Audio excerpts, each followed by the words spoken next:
2주차 과학기술과 오류 수업을 시작하도록 하겠습니다. 지난 시간인 8주차인 4월 22일 중간고사 실험을 치렀습니다. 이 중간고사에 대한 피드백과 결과는 5월 10일 날 공개할 예정입니다. 제가 한 3분의 1 정도 채점하였는데 또 지난 해보다 또 학생들의 답안에 대한 집중도와 또 여러분의 열정이 많이 읽혀지는 그런 답안을 볼 수 있었습니다.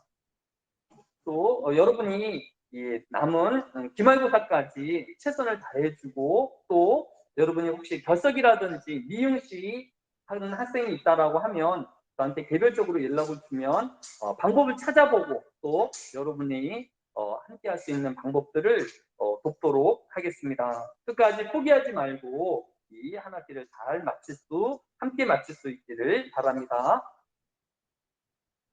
오늘 여러분과 먼저 나눌 이야기는 엊그저께 일인 4월 27일 날 2021년 보름달 중에서 가장 큰 보름달이 뜬 날이었습니다. 보통 지구하고 달의 평균 거리가 한 38만 킬로미터 정도 되어지는데 엊그제인 27일은 35만 킬로미터까지 가까이 위치해 있었습니다. 하기 때문에 일반 달보다는 한 10% 정도 더 큰 슈퍼문을 여러분이 볼 수 있었는데 요즘 이제 날씨가 흐리고 또 황사로 인해서 아마 이 보름달을 본 학생이 없을 것 같아요. 혹시 2, 3일 내에 보름달을 보신 분이 있나요? 네, 뭐 여러 지역에 있었을 텐데 거의 못 본 것 같아요. 네. 그런데 실망하기 조금 이런 것은 비록 4월 달에 보름달은 보지 못했지만 5월 달에 보름달도 슈퍼문에 버금가는 그런 달이 뜰 것이다 라는 것입니다. 또 6월 달의 달도 슈퍼문에 다가올 그런 달이라고 합니다. 오히려 3월 달에 뜬 달보다도 5월 달과 6월 달에 뜬 달이 더 큰 달이 될 거라는 천문학자의 이런 발표가 있었던 것을 이제 볼 수 있습니다. 그래서 여러분이 4월 달에 보름달은 보지 못했지만 5월 달에 보름달을 또 6월 달에 보름달을 또 여러분들이 함께 관측하면 좋을 것 같습니다. 제가 이 달의 이야기를 하고자 하는 것은 우리가 이제 지구의 권역이라는 이야기를 하는데 이 지구의 권역은 크게 5부분으로 나누어집니다. 지상으로부터 한 10km까지를 우리가 대륙권이라고 해서 이 대륙의 순환이 일어나는 이게 변화를 일으키는 대륙권이 있고 또 성층권은 또 한 50km까지의 거리인데 이게는 이제 역전 현상이라고 해서 올라가면 올라갈수록 온도가 이제 또 높아지는 그런 역전 현상이 일어나는 구간입니다. 또 중간권은 50km에서 80km까지의 거리인데 이곳은 한 영하 90도의 추운 지역이고 근데 그 위에 있는 10권은 이제 온도가 한 2000년도에 해당되어지는 이런 열기를 보여주고 있습니다. 또 맨 마지막 부분인 외기권은 한 800km에서 1만 km의 범위를 이야기하고 있는데 이것도 한 1000도에서 2000도의 열을 가지고 있다라고 합니다. 보통 통상적으로 우리가 천문학자들이나 또 학자들이 이야기하기를 지구로부터 한 100km까지를 우리가 지구 권역이라고 봅니다. 100km를 넘어가면 그 너머를 우주라고 부르고 있습니다. 이 이유는 이 카르만 라인이라고 해서 지표면으로부터 한 100km까지의 영역이 지구에 영향을 받는 지역이다라고 생각하고 있었기 때문입니다. 그런데 얼마 전에 이제 이 100km까지의 영역이 너무 좁다라는 이제 생각을 가진 학자들이 드러나기 생각했어요. 그래서 지구의 영향을 받는 곳이 어디까지인가를 살펴보았더니 달 주변에 달은 얼만큼 떨어져 있다고 그랬죠? 38만 킬로미터를 떨어지는 100km가 아니라 38만 킬로미터가 떨어져 있는데 이 달 주변에서 지구의 물질이 발견되어진 거야. 그건 무슨 얘기예요? 달 공전 주기 근처에도 지구의 물질이 전달되어지고 영향을 주고 있다는 얘기잖아요. 그죠? 하기 때문에 이 100km까지를 지구 권역이라고 얘기하는 것은 말도 안 된다. 그래서 이 지구의 물질인 어떤 수소라든지 산소라든지 어떤 물질이 이 최대한 멀리 관측되어지는 지점이 어딘가를 살펴봤어요. 그랬더니 그 거리가 어디냐면 한 63만 킬로미터까지는 지구의 물질이 존재하고 영향을 받는다라는 거예요. 그래서 지구의 권역은 63만 킬로미터의 영역으로 봐야 한다라고 이제 일부 학자들이 주장을 하고 있습니다. 그렇게 보면 이 달도 이 지구의 권역 안에 있는 거예요. 그래서 이제 과학자들이 측정을 해보니까 이제 달 궤도에서도 1cm당 0.2개의 수소 원자가 발견되어지는데 이것은 지구로부터 유출되어진 이제 원자라는 것이 알려지게 되었습니다. 그래서 지구의 권역을 지구의 표면으로부터 한 63만 킬로미터까지로 이제 확대하는 것이 옳다라고 이야기하는 학자들이 늘어가고 있습니다. 이 러시아의 이제 과학자는 달이 결국은 지구의 대기권 주변을 돌고 있다라고 이제 말하기도 했습니다. 그래서 우리가 보통 이 달나라 여행을 뭐라고 얘기해요? 우주 여행이라고 이야기를 하잖아요, 그죠? 그런데 이 달은 우주가 안 사는 거야. 우리가 이 지구의 어떤 에르베스 산을 올라가거나 또 심해에 1만 미터가 넘는 그런 해저를 내려가는데 그걸 갖다가 우주라든지 뭐 다른 곳이라고 얘기하지 않잖아요. 지구의 심해 측정이라든지 아니면 지구의 산 탐험이라든지 이렇게 얘기하는 것처럼 이 지구 권역 안에 있는 달에 가는 것은 우주 여행이 아니라 우리 지구의 번역에 대한 탐사로 가야 된다라고 이 학자는 이렇게 얘기를 하는 거예요. 그래서 그렇게 보면 우리 인류는 아직까지 지구를 벗어난 적이 없어요. 왜냐하면 인류가 가장 멀리 간 게 달까지밖에 안 갔으니까 화성이라든지 이런 쪽에 못 갔으니까 이제 뭐 정말 인류가 이제 화성에 도착하면 정말 진짜 우주 여행이라고 이야기할 수 있는데 지구의 영향권 안에 있는 달까지밖에 가지 못했기 때문에 아직까지는 우주 여행을 한 인류는 없다라고 이제까지 이야기를 하는 거예요. 제가 이 이야기를 왜 여러분하고 하느냐 하면 우리에게 있어서 가족은 범위가 무엇일까? 아까도 이제 지구의 영역을 100km까지 볼 것이냐, 아니면 63만 킬로미터까지로 볼 것이냐. 그 기준을 정하는 게 뭐였어요?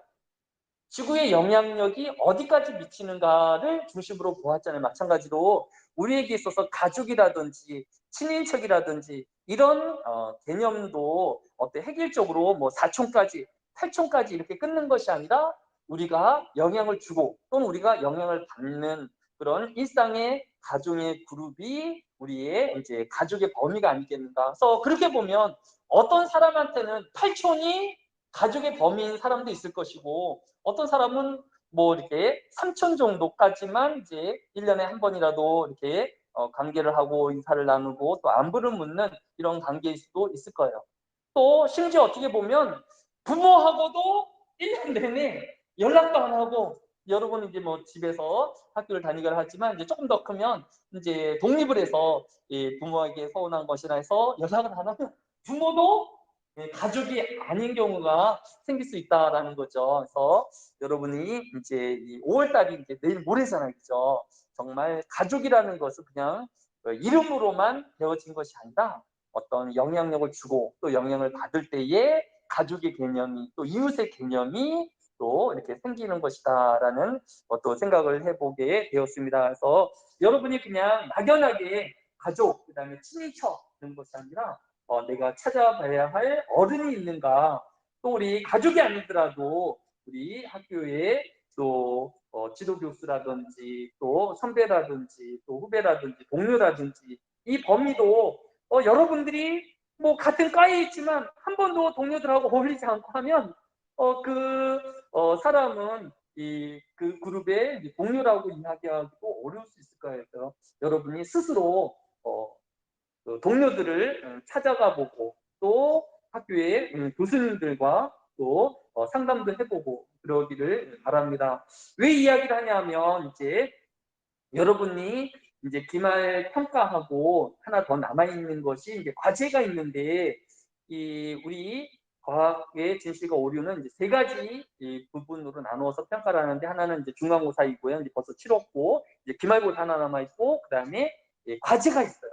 근데 이 과제가 우리 워크숍이 지금까지는 개인 과제였지만 이제 오늘 이후로는 이제 팀 과제예요. 그래서 오늘 해야 될 것이 이제 팀을 어떻게 구성할 것인가. 그다음에 팀의 이제 워크숍을 어떻게 할 것인가로 이제 시작을 해서 팀 과제를 수행하고 보고서를 내므로써 그 보고서 하나가 그 팀원의 평가를 가름하게 되어집니다. 그래서 여러분들이 이제 팀이 구성되어지면 팀에게 먼저 다가가고 또 어떻게 협력하고 소통해야 될지를 서로 의논할 수 있기를 바랍니다. 여러분들이 잘 또 지금까지 해낸 것처럼 우리 이후에도 기말고사까지 또 팀 과제와 워크숍에도 좋은 성과를 낼 것이다 라고 기대를 하고 어려운 점이 있으면 항상 돕도록 하겠습니다. 자, 이제 수업을 진행하도록 하겠습니다. 우리 교재 13장을 보면 인체의 재발견, 베살리우스와 시체의 해부에 대해서 살펴보도록 하겠습니다. 우리 교재인 124페이지 첫 번째 줄에 보면 1543년에는 매우 중요한 일이 있었습니다. 바로 코페르니쿠스가 천체의 회전에 대하여라는 책을 내었는데 이 책은 지금까지 수천 년 동안 천동설을 주장하였던 것이 지동설로 변화되어지는 중요한 시점이 되어지는 책이라고 이야기할 수 있습니다.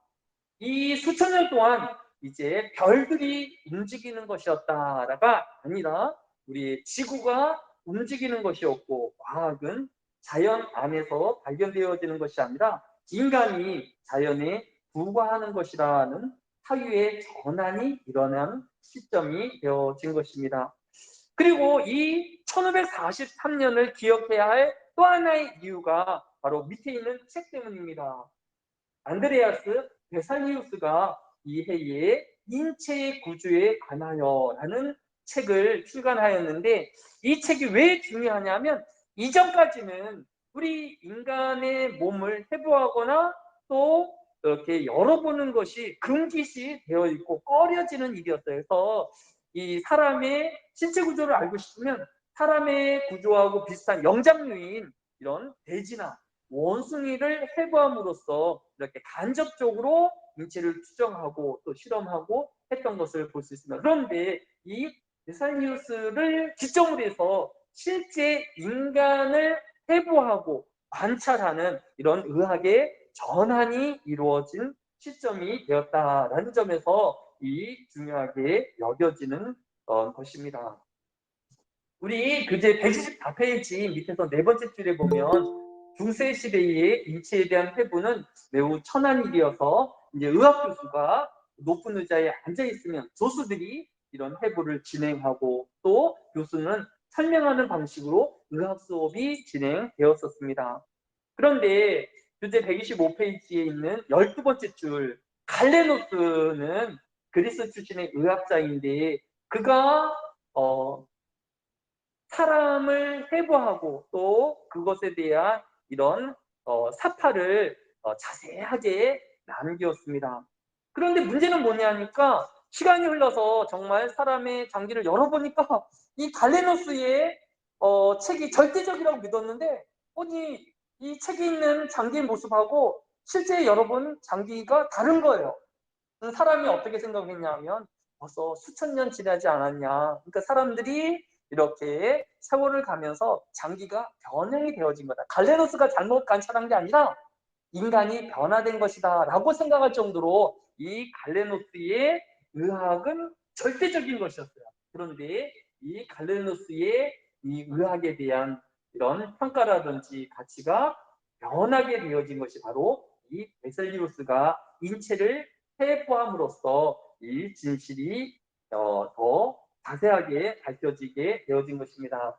우리가 알고 있는 이 갈레노스는 후두와 기관지의 구조를 연구해서 후두에서 목소리를 만들어내는 발성 과정을 처음으로 규명한 사람이 바로 갈레노스예요. 그 다음에 이 콩팥에서 방광으로 나오는 관을 관찰함으로써 이 콩팥에서 소변이 만들어진 것을 발견한 사람도 바로 이 갈레노스입니다. 그는 해부학 관련 16권을 저술하였는데 거의 뭐 이렇게 바이블, 의학의 바이블처럼 수천 년 동안 이렇게 지위를 지켜왔던 것을 볼 수 있습니다.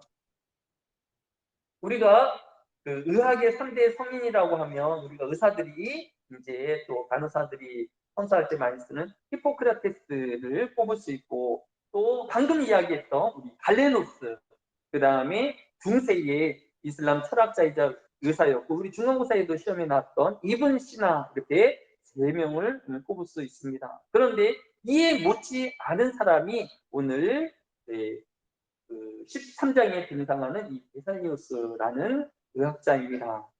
우리 교재 118페이지 밑에서 두 번째 줄에 보면 정통적인 의학은 주로 동물을 통해서 인간의 몸을 간접적으로 연구하는 한계가 있었는데 이제 이 베살리우스가 인체를 대상으로 하여서 직접 관찰함으로써 새로운 의학의 전기를 마련하게 되었습니다.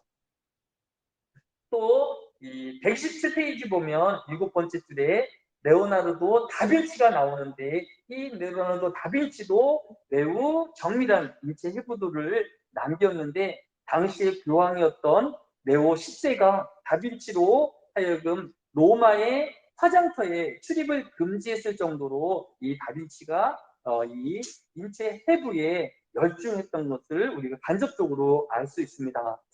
지금 여러분이 보고 있는 이 왼쪽의 사진이 다빈치가 남긴 이 손의 해부도인데 현대에 쓰여지고 있는 해부도와 비교해서 전혀 이렇게 그 차이가 없는 것을 볼 수 있습니다. 다빈치가 얼마만큼 이렇게 이 해부에 대한 조예가 깊고 또 정밀하게 관찰하였는지를 여실히 보여준다라고 이야기할 수 있을 것입니다.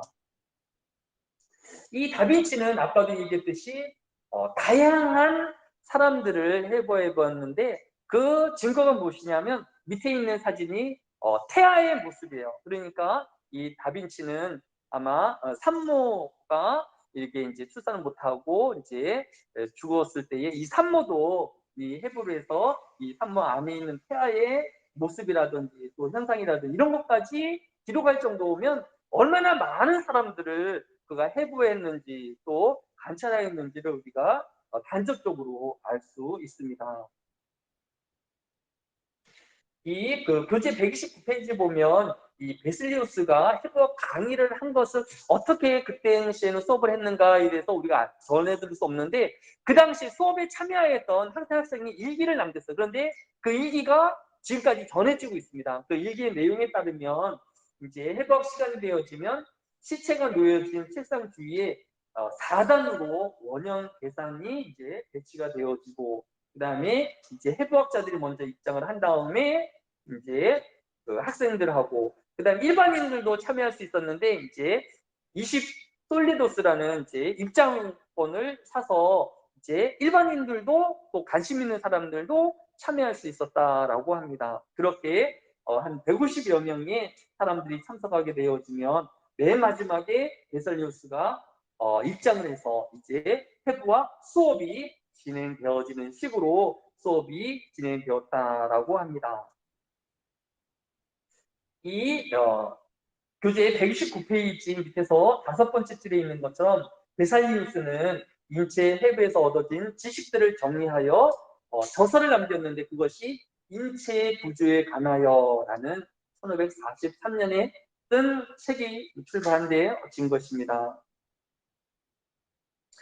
이 옆에 있는 사진이 이 베슬리우스의 저서에 나와 있는 이 사파인데 여러분이 봐도 지금 요즘 해부학 사진과 비교해서 별 차이가 없을 정도로 매우 정밀하게 되어져 있는 것을 볼 수 있습니다. 이것은 베살리우스가 화가에게 이 해부도를 그리도록 의뢰하여서 그가 250여 장의 사파를 그려 넣었기 때문에 이런 정밀한 사진들을 얻을 수 있는 것입니다. 그래서 베살리우스가 화가인 반 칼카르에게 의뢰를 해서 이 그림을 그리게 했던 것을 볼 수 있습니다.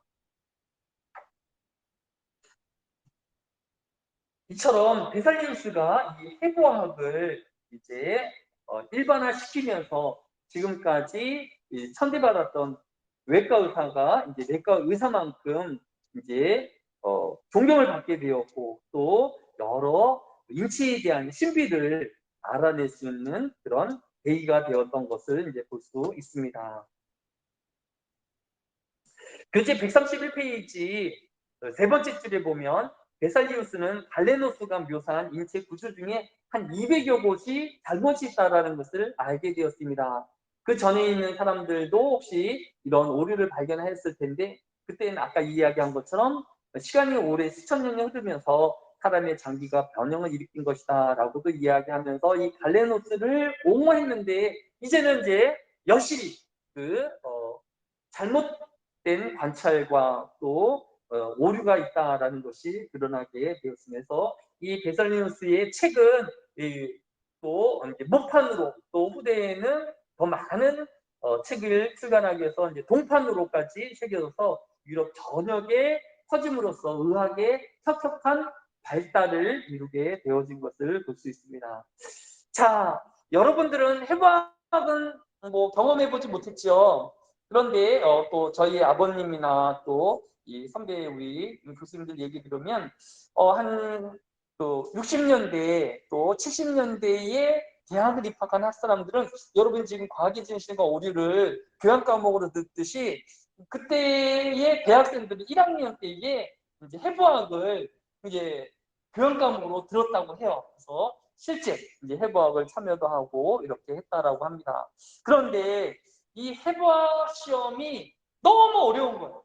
이건 이제 일반 학생들도 그렇고 의과 학생들한테도 어려운 거예요. 왜 어렵냐 하면 이 해부학에는 새로운 단어, 용어들이 너무 많이 나오는 거예요. 인체의 근육 하나하나마다 이름이 붙어 있고, 또 이런 구조에 대한 이름이 다 붙어 있으니까 이렇게 새롭게 외워야 될 게 너무 많은 거예요. 그래서 너무 힘들고 고통스러운 과목 중에 하나가 해부학 과목입니다.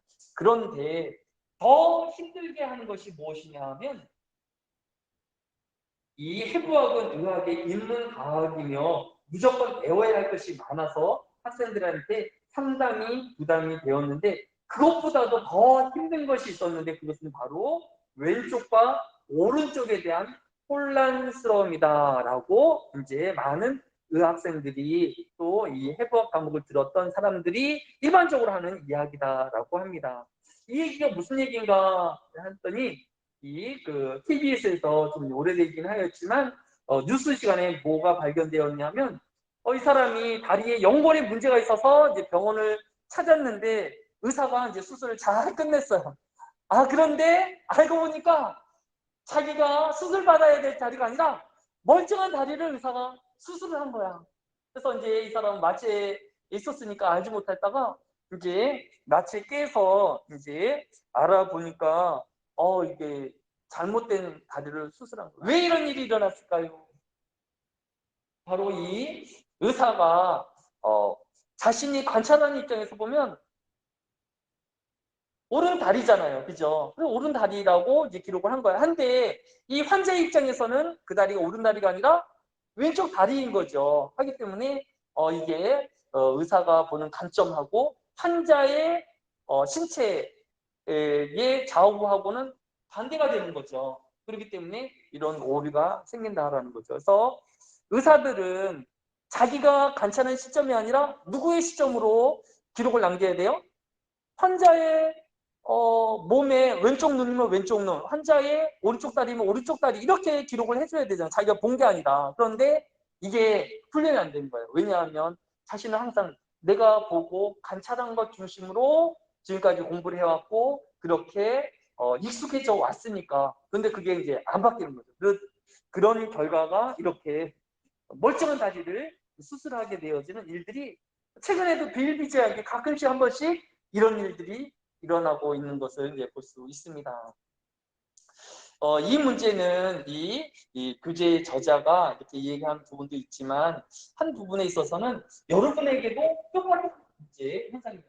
중학교나 이제 고등학교 때만 해도 내 중심으로 한글을 관찰하고 보는 것이 큰 문제가 있을지 않았었어요. 근데 이제 여러분은 이제 대학생이란 말이죠. 하기 때문에 이제 내가 어떤 사물을 관찰하고 보는 것도 중요하지만 다른 사람의 입장에서 그 사물을 어떻게 또 그 의견을 어떻게 생각하는지에도 귀를 기울여야 될 필요성이 있다라는 것을 우리에게 시사해 주고 있습니다. 따라서 여러분들이 이제 오늘부터